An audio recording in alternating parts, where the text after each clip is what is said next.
Star Wars 7 by 7 episode 2241. Yesterday we talked about the winners of The Last Jedi, the characters whose fortunes were most improved as a result of the events of that movie. Today we're going to talk about the losers of The Last Jedi. Punch it.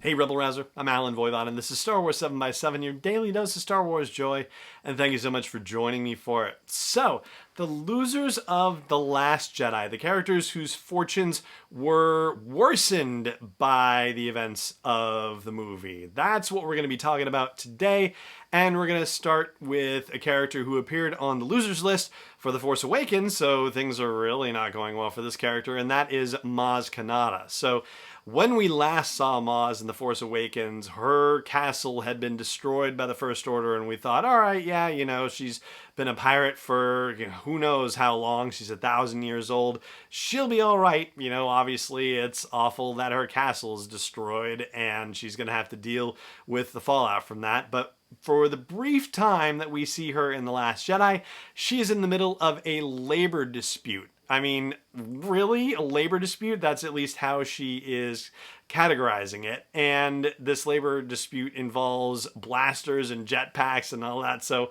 yeah, I gotta say, Maz Kanata's second millennium is not going very well for her at all. So, yeah, she takes 7th place on the losers list. In 6th place on the losers list, I have Captain Phasma. So, Phasma, it turned out, managed to survive the events of The Force Awakens, which was a shock, except, for the fact that we knew she had been cast in the movie, so we already knew she was coming, right? And we'd seen her in trailers and whatnot, and at Star Wars Celebration Orlando, so yeah, we already knew that was coming. So that was a positive for her, and it seemed like things were going to get better when she had the traitor FN-2187 in her grasp again.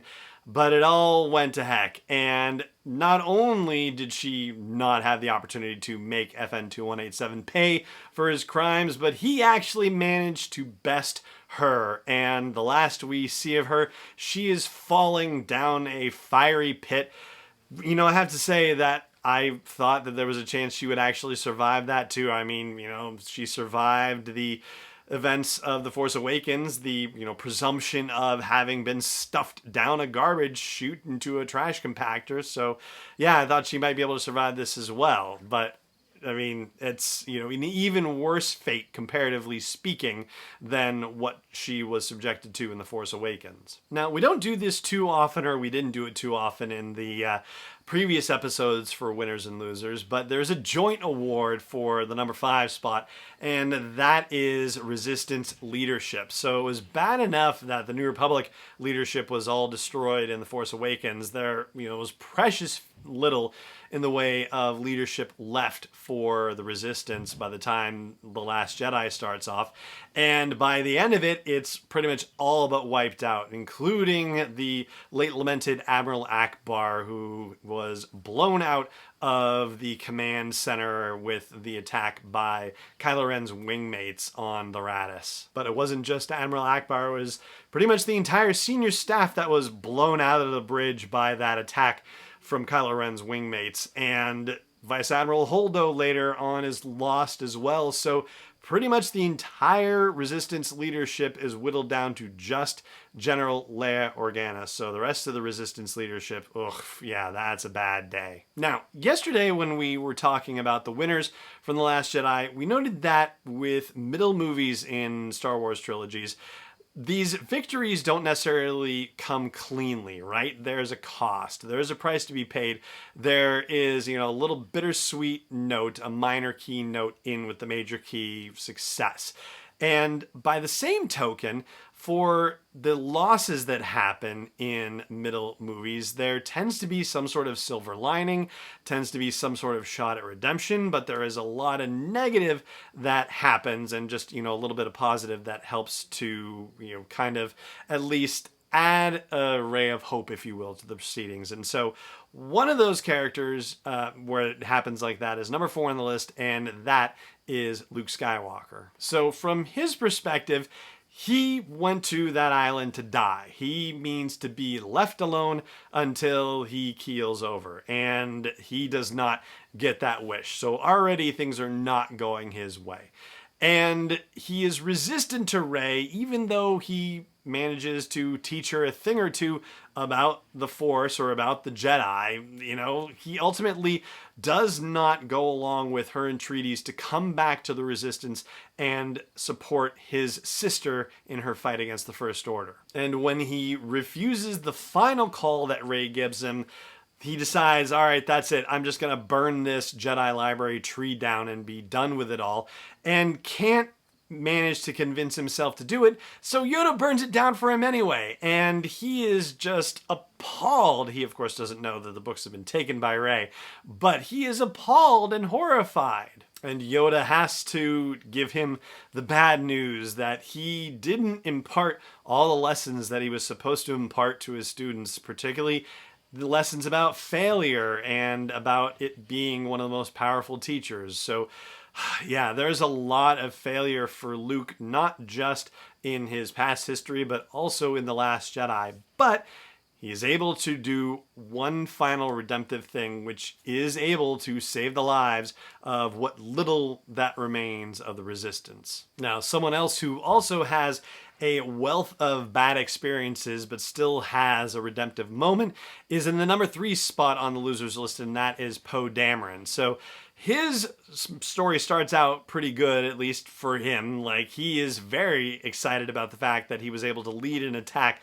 that brought down a dreadnought. And, you know, we've talked on the podcast before, you and I, about the, you know, conflicting feelings that you can have about that situation. The fact that he disobeyed Leia's orders, and they lost so many pilots as a result, and, you know, was that too great a cost? But then again, if the dreadnought had survived, then it would have been able to follow them to the middle of nowhere, and that cannon would have been powerful enough to punch through the Raddus's shields and have eliminated the Resistance once and for all. They wouldn't have been able to run fast enough from the power of that cannon. So yeah, the balance, it's tough. But anyway, Dameron's day goes way downhill from there. When he gets back onto the Raddus, he is demoted, and then they're attacked, and his ship is blown up. So this is actually now the second X-Wing that he's lost. He's lost one in each movie.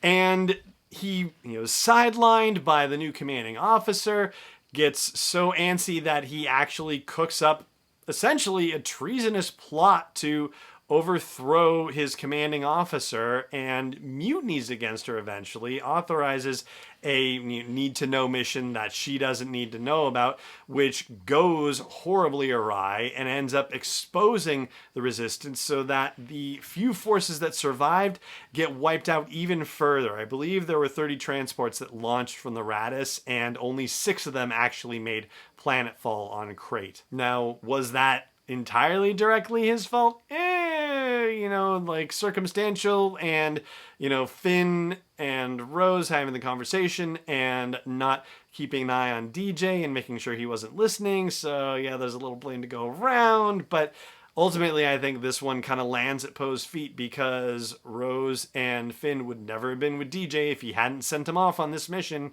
and he had just, like, listened to his commanding officer and did what, you know, he was being asked to do. Those 30 ships probably would have all made it to Crate and safely, just like the plan was supposed to be. But he does get his moment of redemption at the end. Leia hasn't given up on him. She's trying to teach him because she knows that he is going to be among the next generation of leaders, and she can't just give up on him. She manages to get him to a point where he's able to take action in a way that makes sense. And so yes, he gets a bit of his luster back by the end of the movie. In second place is General Hux, who was actually doing pretty well at the events of The Force Awakens. But all of that comes crashing down in The Last Jedi. It starts off pretty quickly when the Resistance is able to escape and he has to be banged around by Supreme Leader Snoke. He thinks that he has gotten the better of the situation and is smirking very smugly as he walks by Kylo Ren on the Supremacy, having informed Snoke that they have the Resistance by a string. Ooh, isn't that exciting? And he's able to pick off the Resistance capital ships one by one, but then things go awry, because even though Supreme Leader Snoke is obviously more about Kylo Ren than he is about General Hux, he's still Hux's patron in a way, and now he's dead. Kylo Ren was unconscious for a brief time when Hux discovered him, and Hux was thinking about shooting him, but nope.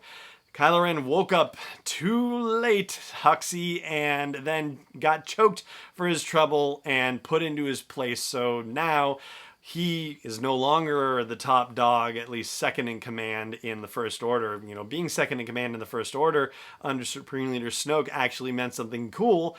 Being second in command under Supreme Leader Kylo Ren, not so cool at all. And in fact, Kylo Ren just hates General Hux, so this is not going to go well for Hux at all. He just gets thrown around like a rag doll for the rest of the movie. And that brings us to the #1 spot. And before we get there, I'm going to take a moment to give our friends at Audible a quick shout out and remind you that you can get a free audiobook download and a free 30-day trial if you go to sw7x7.com/audible.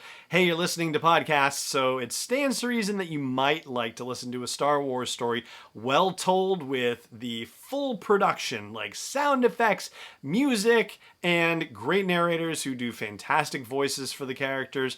So check out sw7x7.com/audible. If you've never checked out an audiobook, there are thousands upon thousands in general and dozens for Star Wars books, plus probably all the Legends stuff too, right? If you ever want to dig into those. One more time, it's sw7x7.com/audible, and thank you very much for your support.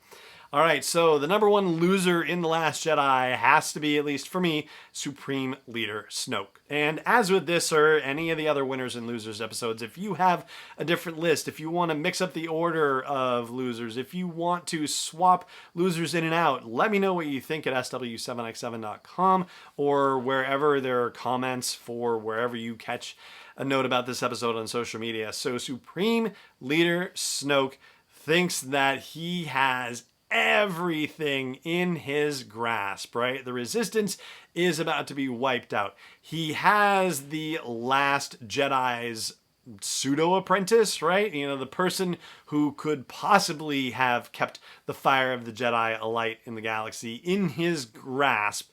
And Kylo Ren seems to be finally coming over to the dark side and healing whatever wound that split his soul to the bone with killing Han Solo. No, seems like everything is going great. And he knows where Luke Skywalker is now. So he's going to be able to wipe out Luke Skywalker and the light of the Jedi will go out in the galaxy forever. I mean, he is on the cusp of achieving everything that he is set out to do.